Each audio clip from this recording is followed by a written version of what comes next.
Well, nearly 2 years ago, the Lafkin family faced what no parents want to face. Their 3-month-old child died. Now, in this exclusive story, their tragedy may change the way parents choose a daycare provider. Ellie and Cameron Lafkin's day started like every other day. Cameron dropped off their 3-month-old daughter, Camden, also known as Cami, at a private in-home daycare.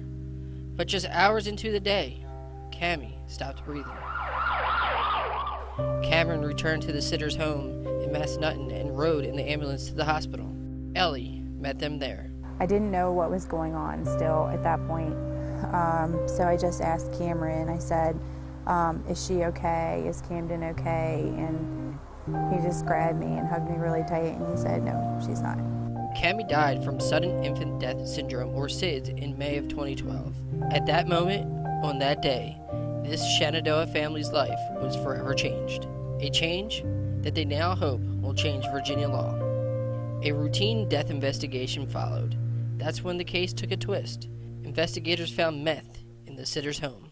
The investigation also revealed the daycare provider was a convicted felon and had changed her name several times. It was a whole bunch of lies that just kept spiraling and spiraling, and it got to the point where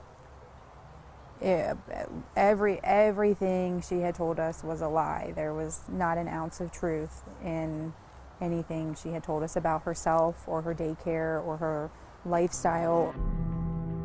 Grief turned to disbelief and anger.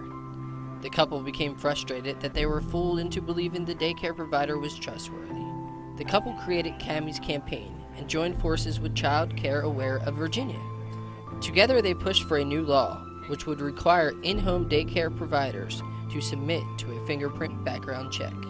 Anyone can change their last name, as unfortunately we found out with Camden's child care provider that had 5 alias names, but nobody can change their fingerprints. The Lafkins then turned to the Virginia General Assembly for help. The idea received overwhelming support from both the House and Senate. Delegate Ben Klein is one of its supporters. As a parent of children in daycare right now, it's definitely a concern for me who is around my child on a regular basis and what their background may be. Carrie Bardoshi operates a private in-home daycare in Bridgewater. She was not Cami's provider. However, she works closely with her kids the entire time, from drawing on the blackboard, yeah, that one works perfect, going down the slide, good job, to putting puzzles together. I found this one. She supports the idea of a fingerprint background check. When parents are looking for prospective child care providers, they are not only looking for someone that's going to provide quality care to their child, but also someone that they can trust and give them peace of mind while they're, at work. Christy Bogger takes her 2-year-old daughter to Carrie. She also supports a fingerprint background check. So it was helpful to feel like you had a referral, but each time we went down that road, we felt like we were just going to have to take a leap of faith and trust, and we didn't want to do that with our 8-month-old daughter's life. The Lafkins don't want families to have to do that either. The couple makes weekly visits to their daughter's grave at the Mount Olivet Cemetery in McGaheysville. They sit by the grave with their new 1-year-old daughter, Kellyanne. They decorate the grave and share memories of Cami's short life. If it can happen to us after we think we've done all our homework, then I know it can happen to other parents.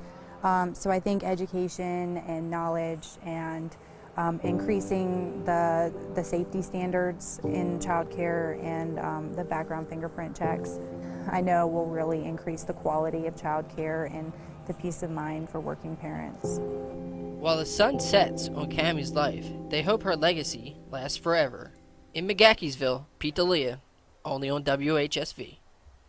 The 2014 bill created a task force that would develop a plan to implement the new background checks. And the General Assembly will then consider making it law in 2015. It will be known as Cami's Law.